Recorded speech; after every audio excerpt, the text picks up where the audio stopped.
how Canada turned our lives upside down. So talagang dati sa Philippines, syempre housewife, may freelance jobs on the side. It's 6:52.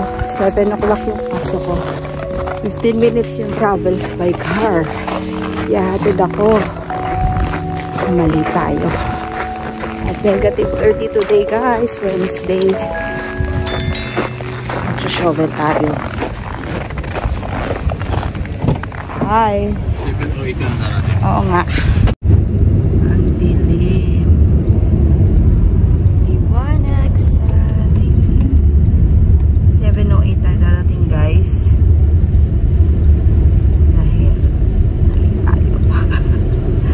-30 at ngayon sa tingin ko ay magsho-shovel akong mag-isa kasi wala na nga yung kasama.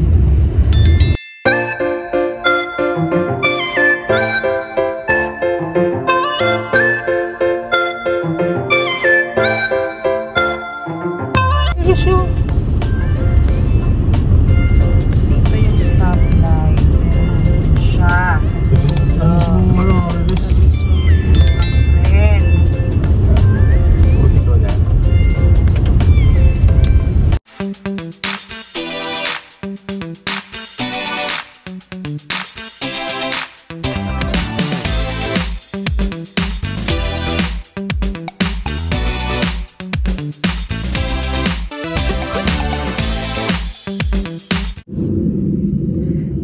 Shovel tayo guys. It's -30.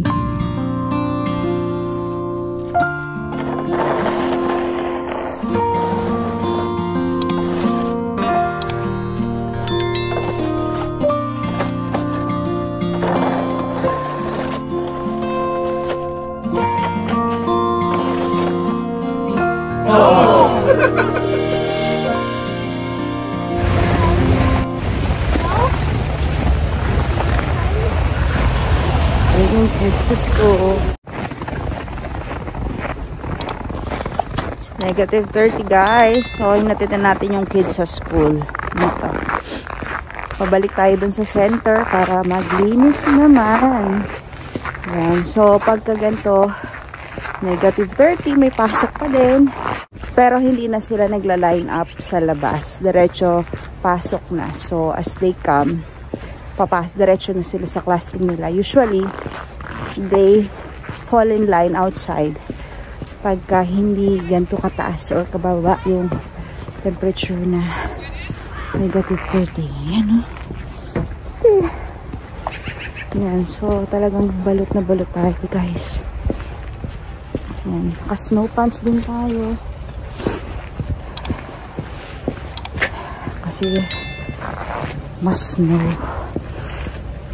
So, mas gusto ko itong ito. Kasi pwede ko siyang ibaba. Yung pink. Naka-steady siya eh. Masyadong tight sa aking face. Ito okay lang.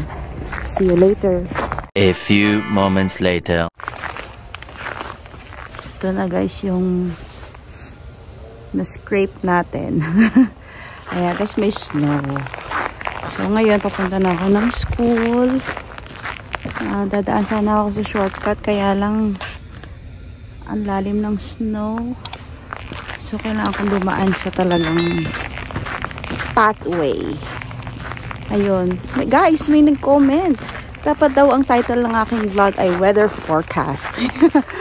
Yan. So, alam nyo guys, kasi syempre, bilang vlogger, hindi lang yung bukod sa ibang mga pinag-uusapan natin, gusto ko rin ipakita sa inyo yung life dito outside ng bahay namin.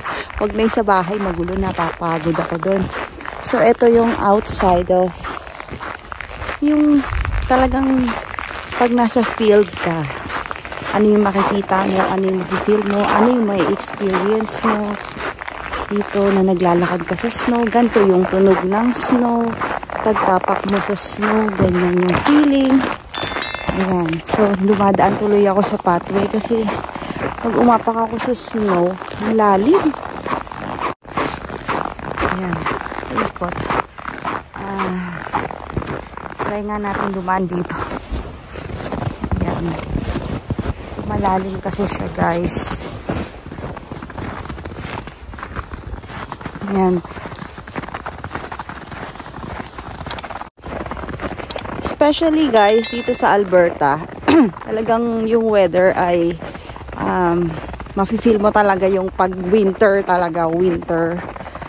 No? At kanina nga sabi ng kawork ko na Canadian, dati daw, hindi naman daw ganito yung negative 30, negative 40, wala daw dating polar vortex, negative 20, noong mga 1980s, na little kid pa lang daw siya, ay negative 20 na yung talagang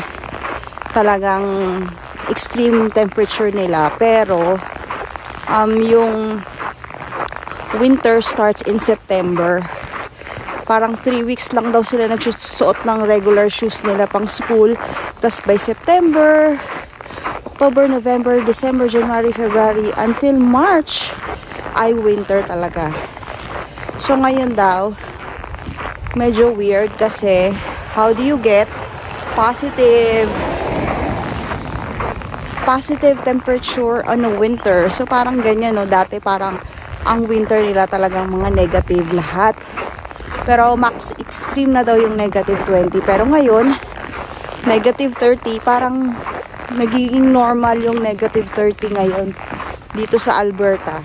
And maybe in other parts of Canada. So yun lang, guys, ang ating weather forecast for today. The next day. Good morning, guys. It's 7:42. Basta before 8. So ngayon naglalakad ako papunta sa aking practicum site. At malapit lang sa amin. So parang yung work ko dito, di ba, yung naglalakad ako sa other side lang nun. Kaya sobrang lapit lang. Though mga 12 to 15 minutes walk.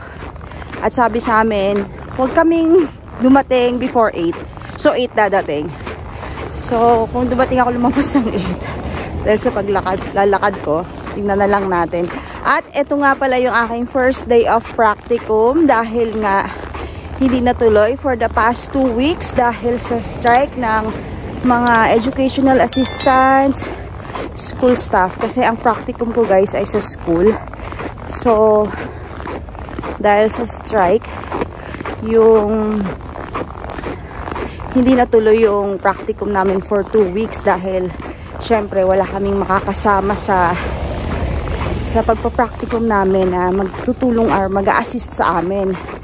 So ang nangyari, instead na sa Edmonton Public School lang practicum namin, ay na-place kami sa ibang school setting. So ngayon ay nasa Catholic school na yung most of us, yun, para lang matuloy na kasi ang tagal na ng strike, guys. Tapos hanggang ngayon, kahit na nag-usap na sila, hindi sila nag-reach sa in any agreement. Kaya kawawa talaga yung mga kids na nangangailangan ng educational assistance, and that includes our daughter Celestia, kasi nga rotational yung pasok ng mga staff, even the kitchen helpers, librarian, yung mga other staff. So aside from the teachers and principals, sila lang yung mainstay ngayon sa school. Ayan, kaya yun, kaya si Celestia twice a week lang. And that is a problem dito sa Canada or sa Alberta dahil sa strike na yan. Yung mga parents na may mga special kids, minsan kasi may parents na hindi lang isa yung anak nila na may special needs. Minsan 2, 3 may special needs. At kung hindi papasok yung mga batang yon, either kung mahanapan nila ng papayag ng daycare, or the parents mag-alternate sila para pumasok sa work. So yun yung mga sacrifices, mahirap yun. And isa pa, yung growth ng bata, yung learning nila ay syempre na bumabagal or naiiba yung routine nila. Like for Celestia, nung dinala ko siya dati sa school, umiiyak siya kasi nag-iba yung routine niya. So yun guys, ang mga struggles ng mga parents, ng mga school staff, and yung mga children, lahat affected. So sana nga ay mapagbigyan na sila. Ayan, so marami rin mga, alam niyo na, kailangang ayusin dito sa Canada or sa Alberta. Ayun guys, so malapit na tayo sa practicum site ko. Well, hindi pa naman. Ayun. At isa pa nga palang gusto kong i-share sa inyo, habang naglalakad tayo. Yung, ayan, yung negative 16 today ang weather, kaya medyo okay lang. Ayan, so ito lang sinuot ko kasi since maglalakad ako, kaya para sure na hindi ako labigin. Okay. Alam nyo guys, sa mga hindi pa masyado familiar sa aking background, kami nga pala guys ay family of 7, 5 po yung anak ko. Together with my husband, kasama ko dito sa Canada, at ako ay international student at I have part-time jobs. Yan, so eto nga guys ay talagang minsan naisip ko how Canada turned our lives upside down. So talagang dati sa Philippines, syempre housewife, may freelance jobs on the side, yun. Pero yung kinikita ko guys, para sa akin lang yun, or kung gusto ko lang ibigay sa asawa ko or i-share, pero hindi naman talaga niya kailangan. Pero ngayon guys, part-time jobs ko ay talagang kahit maliit lang yon, minimum wage or a little above minimum, ay kailangan ng aming pamilya dito sa Canada, no? So kahit pang grocery lang yun, pandagdag sa mga bills, talagang kailangan yan. At lalo na nga, ang aking husband hanggang ngayon ay wala pa siyang work. So ilang months na din since nung dumating siya, although late na rin siya naghanap nung dumating siya, nagkaroon naman siya ng seasonal jobs as landscape artist dito sa yung mga kalupaan ng Canada na nagtatanim, ganyan, nagbubungkal, ganyan. So seasonal, tapos na, simula nung nagkaroon ng snow, natapos na. So ngayon, job hunting muna guys, pa rin. Pero nakakapagod din, like ako nag-aaral ako and I have 3 jobs to juggle. Tapos si Celestia clingy kasi nga lagi akong wala sa bahay. Kaya yan yung mga struggles dito guys, na kailangan nating paghandaan pag andito tayo. Dapat maging strong tayo emotionally, physically, spiritually. Dito ba ako dadaan? Ang lalim ng snow dito. Pag doon naman ang layo. So dito na ako guys. Continue natin mamaya ang ating mga paghihimutok sa buhay ng Canada.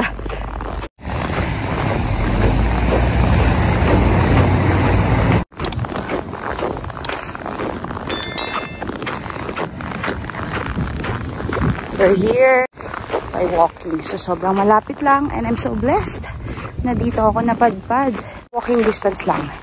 See you later. A few moments later.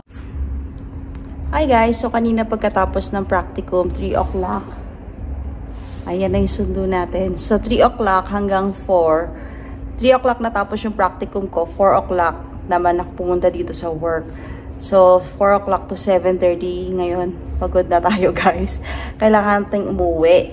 At ganito nga ang buhay ng pagiging international student na may part-time work. So yun, pag-isipan nyo guys.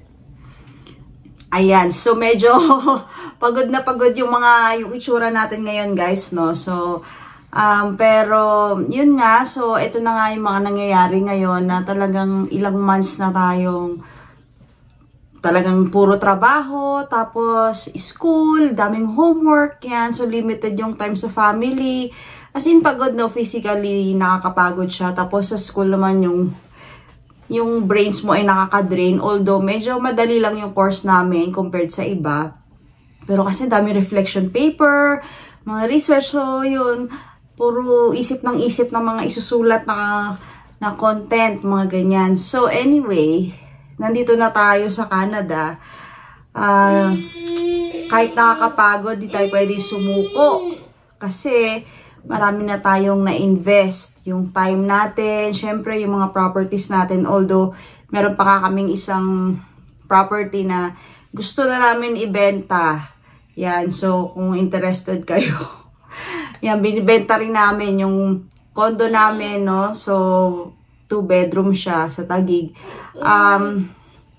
Kung ano man yun, yung para kailangan na lang natin, di ba? Syempre, yung mga pandagdag na mga expenses natin dito. At yun nga, pero dahil nga nandito na tayo, hindi na tayo susuko, at hahanapan na lang natin ng paraan, no? At through prayers, yung goal natin na gusto natin na yung maging stable tayo dito sa Canada ay matupad din, no? So, daanin natin sa prayers at syempre, hindi tayo titigil sa panahon na ito, lalo na nagkakahipitan, talagang itutuloy natin ang laban. So, ganun din sa mga iba na nandito. I'm sure, mas maganda din yung, meron din kayong mga iba-ibang opportunities dito sa Canada. At nasa sa atin na lang yung kung paano natin yan hahanapan, no? So, talagang lagi tayo maging updated sa mga announcement ng IRCC at kung kailangan nyo magpa-consult sa mga legit na mga dito na sa yung para makatulong sa mga processing dito sa Canada, ay kumuha rin po kayo ng mga agent na gano'n, no? Para for sure ay malaman nyo ano yung mga pathway na para sa inyo at gano'n din sa amin, no? So, itutuloy natin ang laban na to. At kung hindi ka pa nakasubscribe sa channel na ito, please don't forget to like and subscribe. And please comment down below kung ano yung mga suggestions nyo, ano yung na-feel nyo. Ayan, so, kahit pagod tayo, lalaban tayo. Bawal magpahinga. Ayan, so, and kung hindi ka pa, at don't forget din po to hit the notification bell para lagi ka updated sa mga next vlogs ko. Yun lang po, and thank you for watching. I'll see you in my next vlog. Bye!